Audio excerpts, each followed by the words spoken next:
otras personas están hablando. Algo similar a lo que cómo se determinó el exponente aquí trabajando con delfines.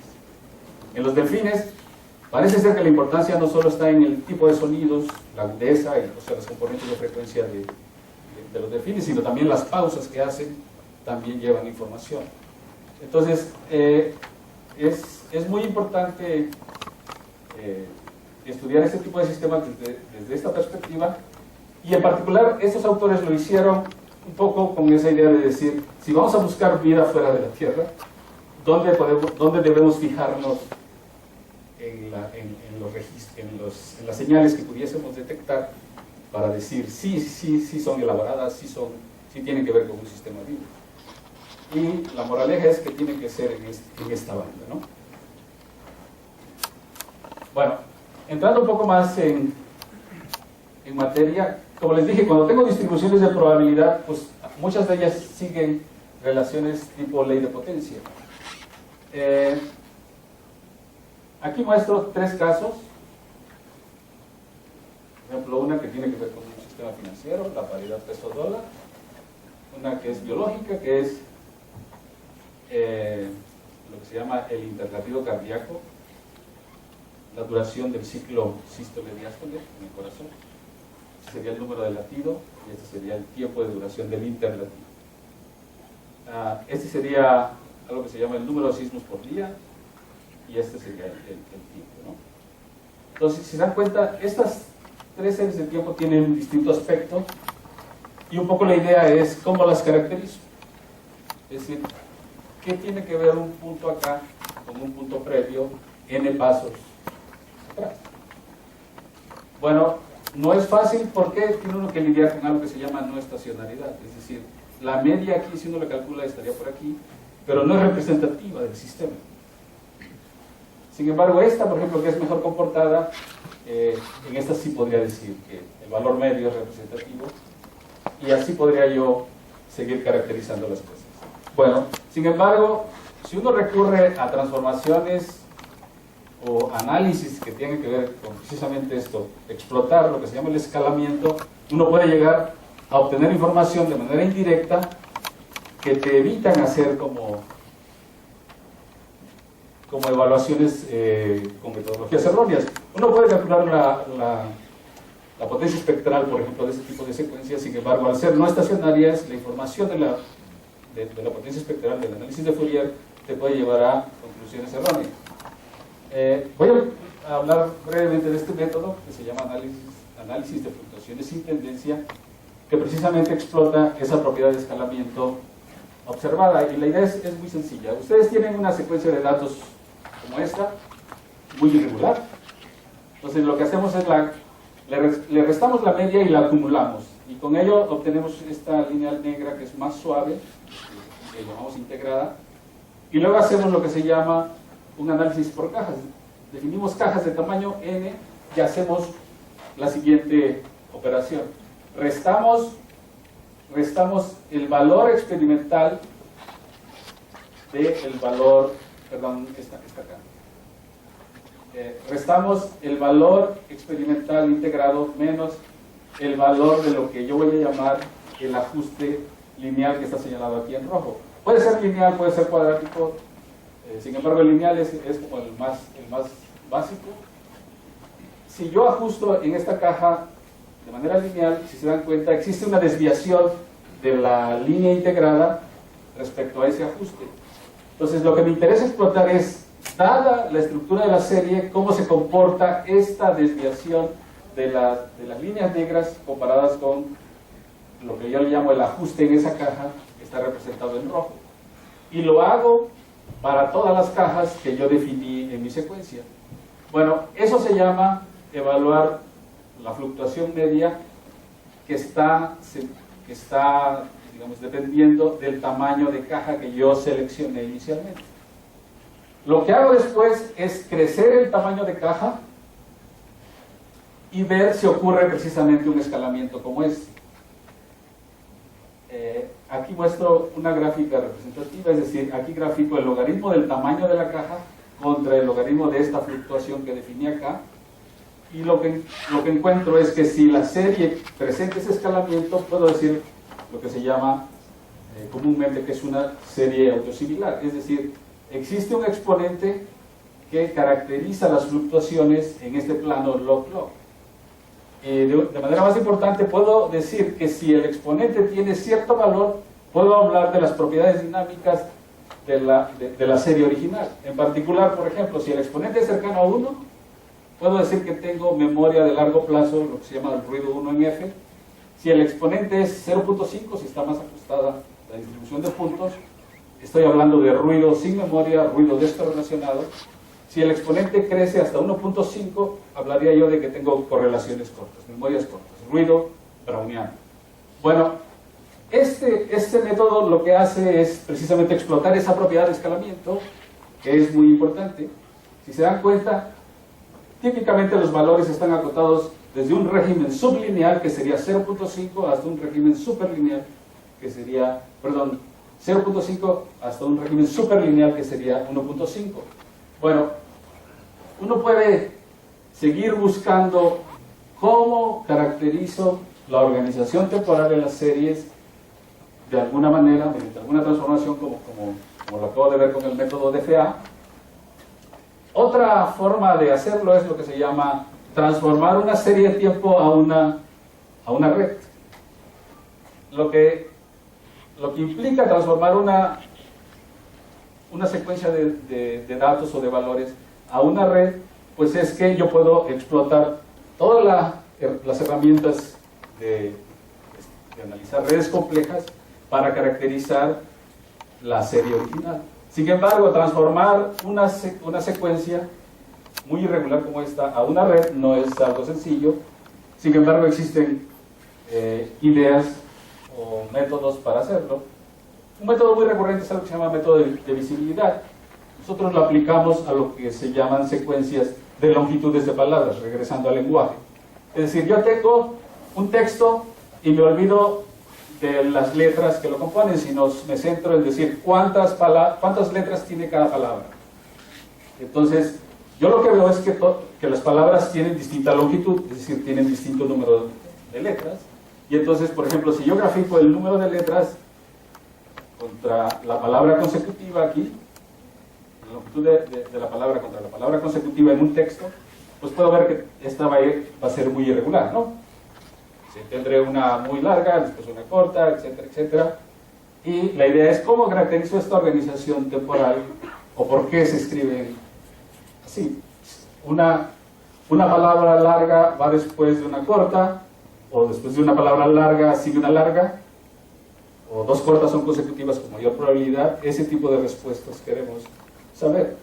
Bueno, si hacemos esta transformación, es muy sencilla, es decir, lo que hago es fijarme en cada valor de la secuencia y dibujo una línea recta hacia los valores que veo. Es decir, si no encuentro un obstáculo, conecto este valor con los que pueda, ¿no? Entonces, por ejemplo, si yo quiero que este sí puede conectar con este, sin embargo, este que está acá no puede conectar con este porque este estaba recto. Visibilidad quiere decir eso, es decir, si lo ve, lo enlaza. Y entonces puedo construir una red. Bueno, este es formalmente lo que acabo de explicar. Y llego a algo como esto, que es lo que puedo caracterizar. ¿Cómo caracterizo sistemas como estos? Bueno, pues para empezar empiezo a ver que algunos están más conectados que otros, ¿no?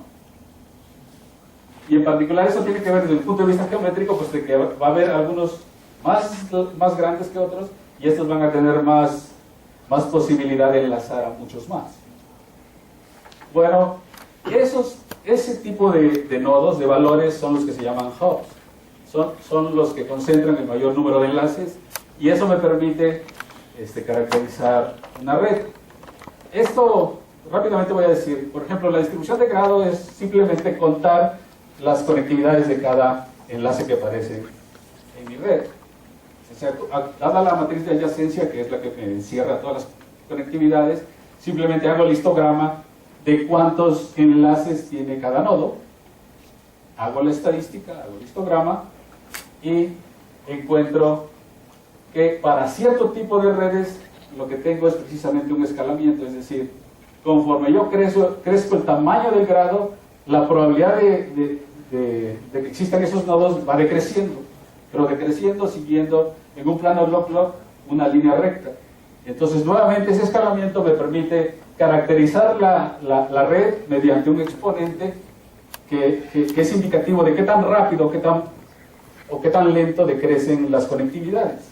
Y en particular, que muy a la derecha de la distribución voy a tener nodos pocos nodos con muchos enlaces, y esos son los que van a ser importantes en mi red. Similarmente puedo analizar otras cantidades, aquí no voy a hablar de tantas, simplemente por ejemplo el clustering, que es algo así como aglomeración, es algo así como decir, si tengo n enlaces, la probabilidad de que esos enlaces estén conectados entre ellos, es como, ¿qué tan amigos son mis amigos? Si todos mis amigos se conocen entre sí, tengo un clustering alto. Si tengo amigos que no se conocen entre sí, entonces tengo un clustering bajo. Y lo que se ha observado para un tipo de redes muy especiales es que precisamente si yo grafico el clustering como función del grado del nodo, hay un tipo de redes que se llaman jerárquicas que justamente satisfacen o siguen una ley de potencia donde el exponente beta es cercano a -1 y eso caracteriza también las conectividades. Ese tipo de redes jerárquicas también son muy frecuentes en la naturaleza. Y lo que quiere decir es que conforme yo me voy hacia los nodos muy conectados, estos tienden a compartir poco a sus vecinos. Son como egoístas, ¿no? Ellos tienen muchos enlaces, pero permiten que ellos se conecten poco entre sí. Por eso es que el clustering es bajo en la distribución. Bueno, para hablar un poco de los resultados que hemos obtenido, regresando a los análisis de textos que hicimos, para las secuencias de longitudes de palabras, lo que hicimos fue hacer la transformación de visibilidad, construir la red y construir la distribución de probabilidad de conectividades. Entonces, lo que tengo es, aquí no se ve, en la siguiente lámina lo voy a decir, tengo cerca de 30 libros escritos en inglés de distintos tipos, es decir, novelas, ensayos, de distintas épocas también. Construimos las conectividades y observamos que todos más o menos siguen una distribución power law, es decir, la probabilidad contra el grado decrece siguiendo más o menos la misma tendencia. Estas son log. Entonces puedo decir que tienen esa estructura. Lo importante aquí es cómo se comporta el gamma. Haciendo el análisis, haciendo los ajustes necesarios, uno puede decir que al parecerse estas y aplicar un método, un test de significancia para ver si las puedo juntar y con ello tener conclusiones, lo cual fue verificado, los resultados están explicados en este artículo. Vimos que existen dos escalas para la distribución. Para grados pequeños siguen este exponente que es 1.7. Para grados grandes siguen este exponente que es un poco menor, que es 1.3. Y luego dijimos, bueno, pero ¿contra qué comparamos? Pues lo que hicimos fue decir, bueno, tomo el texto original y lo que hago es, voy a hacer permutaciones arbitrarias entre las posiciones de las palabras. Entonces, estos resultados fueron hechos para el texto tal y como está escrito, o sea, siguiendo la historia del libro, ¿no?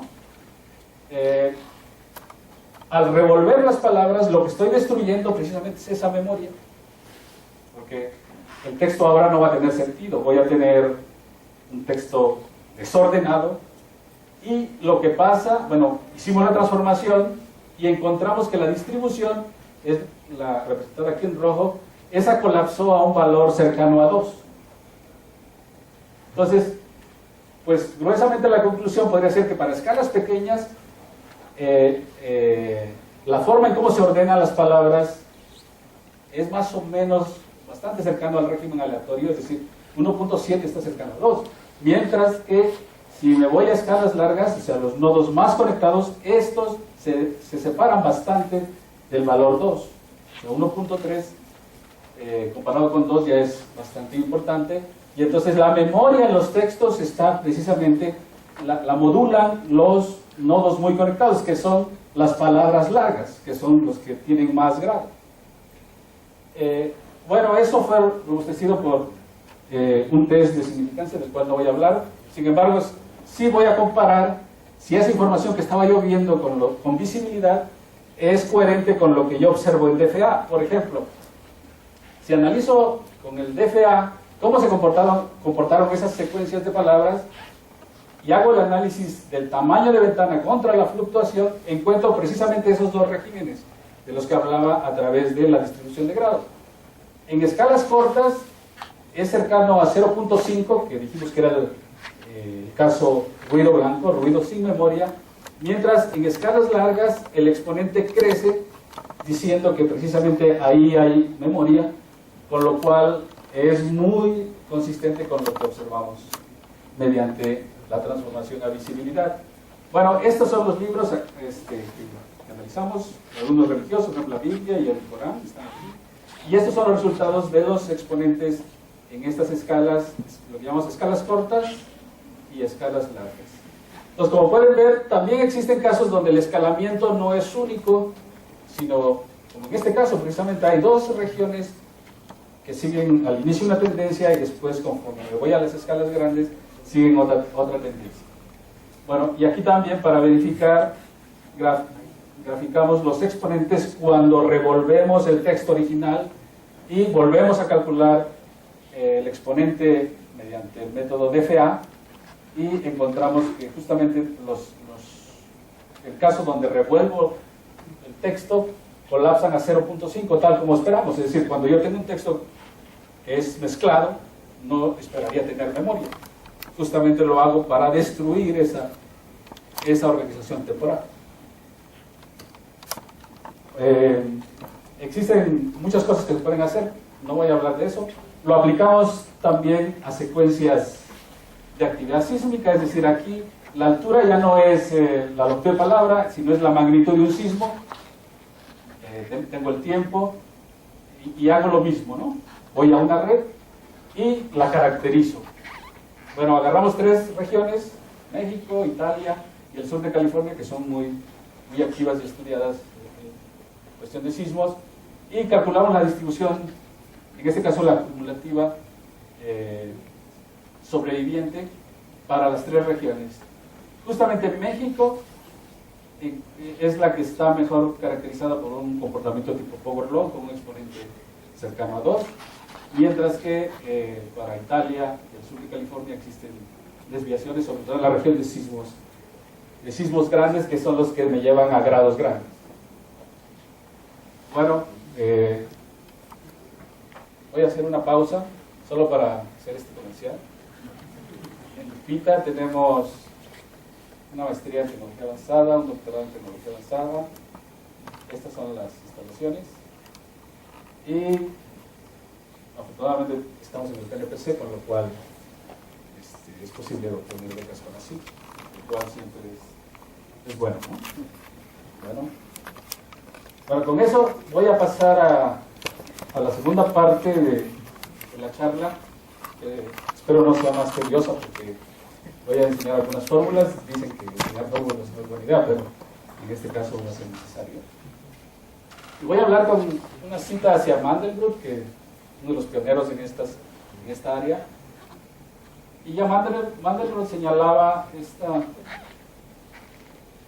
esta idea de que si uno quiere caracterizar los patrones en la naturaleza, para fines prácticos, la longitud de esos patrones o cómo se comportan esos patrones, uno puede llegar a una conclusión que son infinitos. Es decir, si uno los empieza a estudiar, encuentra uno tal diversidad, tal complejidad, que se queda uno asombrado en cómo caracterizar las cosas. Mandelbrot, pues al ser pionero de esto, pues dio muchas ideas de cómo atacar el problema. Uno de los artículos más importantes y que revolucionó fue titulado algo así como ¿qué tan larga es la costa de Gran Bretaña? Porque existía la idea de si la costa es muy larga o es muy pequeña. Como saben, Gran Bretaña pues es una isla y es muy irregular en su borde. Y pues gracias a los matemáticos se pudo resolver o dar muchas ideas para atacar el problema. Uno de los conceptos que está atrás de todo esto que afirma Mandelbrot es algo que se llama autoafinidad o autosimilar. Cuando hablamos de fractales y en particular de series de tiempo, pues podemos rápidamente ver que si yo tengo una evolución como esta, muy irregular, hago un acercamiento y obtengo esta, que en general estadísticamente tiene el mismo aspecto que la grandota, ¿verdad? Luego, si tomo otra parte, nuevamente obtengo una evolución que estadísticamente es muy parecida. Esa propiedad es precisamente la que define este tipo de sistemas. En particular, el exponente de Hurst es un exponente llamado exponente de rugosidad que se usa para caracterizar ese hecho. Si yo tengo un incremento en una función, en una secuencia, y yo aíslo cómo se comporta el incremento en la función, esto sería un incremento vertical en una serie de tiempo, veo que tengo que pesarla por un exponente elevado, perdón, por un factor elevado a un exponente, donde h me va a decir qué tanto comprimo verticalmente las cosas. Si h es 1, si se dan cuenta, pues solo depende de lambda, y el escalamiento es de un tipo muy especial. Si h es 0, pues realmente tengo algo más sencillo. Si h en particular es, por ejemplo, un medio, pues me da otro régimen, y esto lo vamos a ver enseguida. En particular para series que se llaman autoafines, si yo tomo un incremento en mi función, en mi serie de tiempo, con un desplazamiento L, es decir, la observo al tiempo en la posición X más L, en la posición X, puedo decir que tengo una relación en promedio, en esa secuencia, del tamaño del salto elevado a este exponente, que es precisamente el exponente de Hurst. Este necesariamente está entre 0 y 1 para tener sentido, y en muchos tipos de secuencias uno puede ver que al tomar el promedio, pues uno está llevándose muchos detalles de la transformación. Sin embargo, si yo me fijo solo en un incremento, puedo darme cuenta de que esta relación de escalamiento es precisamente función de la posición. Y al ser función de la posición, pues necesitaré indagar qué pasa paso a paso en una evolución. En particular, por ejemplo, para series que le llamamos monofractales, el exponente de Hurst da información acerca de esa rugosidad de la evolución. Por ejemplo, si yo estoy cercano a lo que le llamo el valor 0.5, estoy en algo muy conocido que se llama el régimen browniano, y ahí lo que veo es que es justamente una combinación de rugosidad y suavidad que es muy importante, y eso es bien sabido, porque finalmente un movimiento browniano puro, digamos, no es más que la acumulación de procesos descorrelacionados, procesos aleatorios. Eso es bastante conocido. Si yo me voy hacia valores de h mayores a 0.5, lo que veo es una propiedad que se llama antipersistencia, es decir, si tengo un decremento, lo más probable es que ocurra un decremento, y en caso contrario, si me voy a h mayores a 0.5, tengo una propiedad que se llama persistencia, es decir, al tener un crecimiento, la propiedad de crecer es alta, y entonces obtengo evoluciones como estas. Se dan cuenta, h cercanos a 1, pues casi la evolución es bastante suave, más lisa, mientras que en el límite opuesto tengo mayor irregularidad, es lo que se llama antipersistencia. Bueno, seguro que existe mucho interés por estudiar lo que se llama índices financieros. Aquí solo cito un ejemplo. Si uno agarra el mercado de valores, y aquí reporto este trabajo de estos autores, para 4 índices internacionales, es el Nikkei, el Nasdaq 100, este es el de Indonesia y este no recuerdo. Pero bueno, aquí están otra colección. Y si uno, bueno, esos autores lo que hicieron fue calcular el exponente de Hurst, el que mencioné, y ver si era constante o cuánto variaba si comparo uno distintos mercados. Y aquí los ordenaron de menor a mayor, y si se dan cuenta existen algunos índices que están debajo de 0.5, mientras que otros están acá arriba de 0.5. De acuerdo a los que estudian economía, lo ideal es lo más cercano a 0.5, hablaría de una buena liquidez del mercado, es decir, cualquier perturbación es inmediatamente absorbida por el sistema, es deficiente. Sin embargo, en la realidad, pues eso no existe. Sin embargo, es interesante esta explicación. Solo con el comportamiento de Forbes puede uno caracterizar pues la dinámica global del sistema, ¿no? Bueno, sin embargo, para ir un poco más allá y caracterizar series de tiempo, uno puede decir, pues, dada esa irregularidad del sistema, ¿cómo caracterizo el sistema? Porque finalmente enfrento, pues, desde no estacionalidades hasta otros factores como podría ser ausencia de datos, etcétera, etcétera, ¿no? Entonces, una metodología muy recurrente es la de contar lo que se llama por cajas y con ello explotar lo que se llama el escalamiento para determinar la dimensión de un objeto. Por ejemplo, si tengo una serie como esta, que es así muy irregular, y hago un cajeo pues así muy grueso, en verde están coloreados los que contienen valores de la evolución. Si se dan cuenta, pues tengo poca estadística, ¿no? Hago más fino el cajeo y aíslo